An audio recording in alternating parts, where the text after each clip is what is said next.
আলহামদুলিল্লাহ, ওয়াসসালাতু ওয়াসসালামু আলা রাসূলিল্লাহ।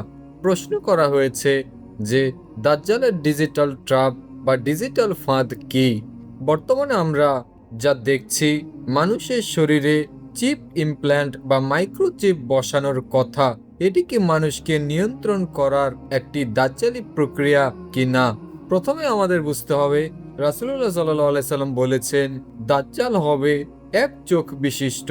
এর রূপক অর্থ হলো দাজ্জালি সিস্টেম কেবল বস্তুবাদী উন্নতি দেখবে, কিন্তু আধ্যাত্মিকতা দেখবে না। বর্তমানে আমরা কি দেখছি? পুরো বিশ্ব আজ ক্যামেরা এবং ডেটার নজরদারিতে। দাজ্জালের সেই প্রতীকী এক চোখ আজ আমাদের স্মার্টফোন, স্যাটেলাইট এবং ফেসিয়াল রিকগনিশন ক্যামেরার মাধ্যমে প্রতিটি মানুষের উপর নজর রাখছে। আপনি কি খাচ্ছেন, কোথায় যাচ্ছেন, এমনকি কি চিন্তা করছেন, সবই এই ডিজিটাল ট্র্যাপে রেকর্ড হচ্ছে। এটি হলো দাজ্জালের সেই বিশাল নেটওয়ার্ক, যা দিয়ে সে বিশ্বকে তার দাসে পরিণত করতে চায়। বর্তমানে আমরা দেখছি নিউরালিঙ্ক বা এই ধরনের চিপ ইমপ্ল্যান্ট প্রযুক্তি খুব জনপ্রিয় হচ্ছে। দাবি করা হচ্ছে এটি চিকিৎসা বিজ্ঞানে বিপ্লব ঘটাবে।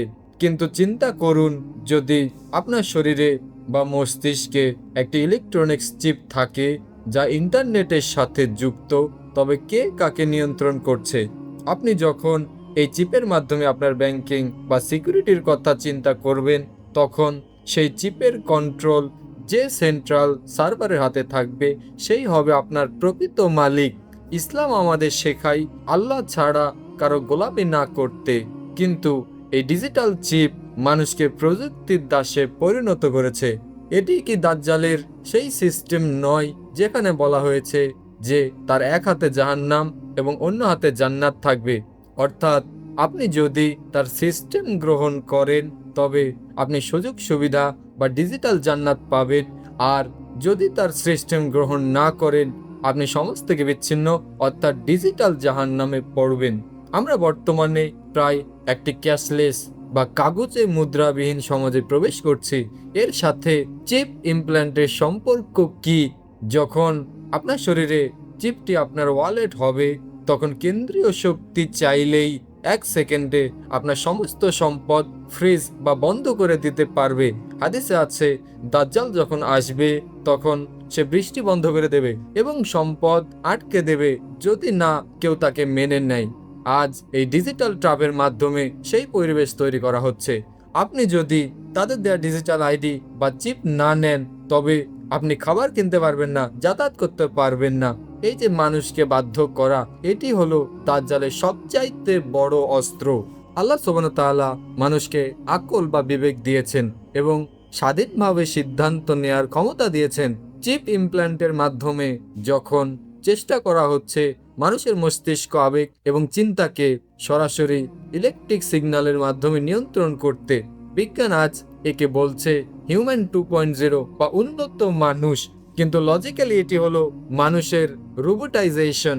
যখন আপনার চিন্তার গতিপথ একটি অ্যালগরিদম নির্ধারণ করে দেবে, তখন আপনার ঈমান এবং নৈতিকতার জায়গাটি কোথায় থাকবে?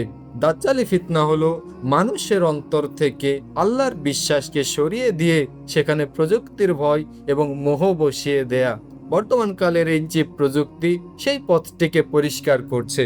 পরিশেষে আমি প্রতিটি মুসলিমের জন্য 3টি জরুরি নসিহত দেব। নসিহত নম্বর 1, প্রযুক্তির অতিরিক্ত মোহ বর্জন করুন। প্রযুক্তি ব্যবহার করুন, কিন্তু প্রযুক্তির দাসে পরিণত হবেন না। নসিহত নম্বর 2, অফ গ্রিড জীবনের প্রস্তুতি।